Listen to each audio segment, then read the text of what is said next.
Je m'appelle Isabelle et je suis venue visiter l'usine Alpina Savoie. Je m'appelle Alexandre, j'ai 21 ans. Je m'appelle Marie-Charlotte, j'ai 28 ans. Je suis venue aujourd'hui par curiosité. Ce qui m'a plus marqué, en fait, c'est que le blé dur qui entre dans la composition de ces pâtes, il vient de Provence. C'est que c'est vraiment une agriculture qui préserve l'environnement, qui n'utilise pas d'insecticides. Et les pâtes au blé complet sont très intéressantes pour les richesses en fibres. On a toutes les qualités nutritionnelles des pâtes sans avoir les inconvénients des insecticides.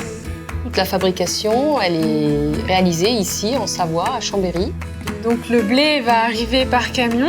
Il va y avoir un contrôle pour vérifier qu'il n'y a pas d'insectes à l'arrivée du blé. Puis ce blé va être analysé pour vérifier la teneur en protéines. Une fois arrivé au moulin, il va d'abord passer dans le trieur colorimétrique. Les blés sont triés de façon assez pointue. Ensuite, il est broyé pour être réduit dans une sorte de semoule très fine. Et cette semoule va être mélangée avec l'eau. Et voilà ce qu'on souhaite avoir comme texture. C'est-à-dire que c'est une pâte, mais en même temps, c'est un petit peu granuleux. Cette pâte va être acheminée jusqu'au moule.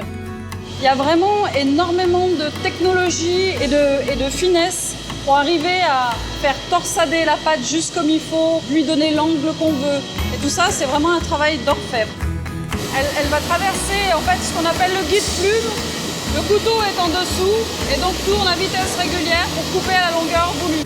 L'étape de croûtage. On passe à haute température, une centaine de degrés, pendant quelques minutes pour garder la forme aux pâtes, qu'elles ne se déforment pas et qu'elles ne collent pas ensemble pendant le séchage. Le temps de séchage varie entre 10 à 20 heures pour permettre justement au produit d'avoir une humidité parfaite qui permet d'avoir la totalité du goût de la matière première. Dernière partie, c'est le refroidisseur. Ensuite, on pourra les mettre en silo et les conditionner.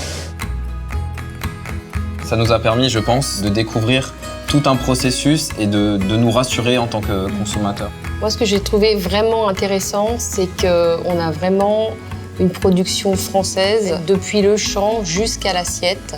Tout un processus très affiné, en fait. Avec un certain savoir-faire, oui. La recette pour faire des pâtes, elle est assez simple en fait. C'est une semoule de blé de qualité et de l'eau. C'est très très bon.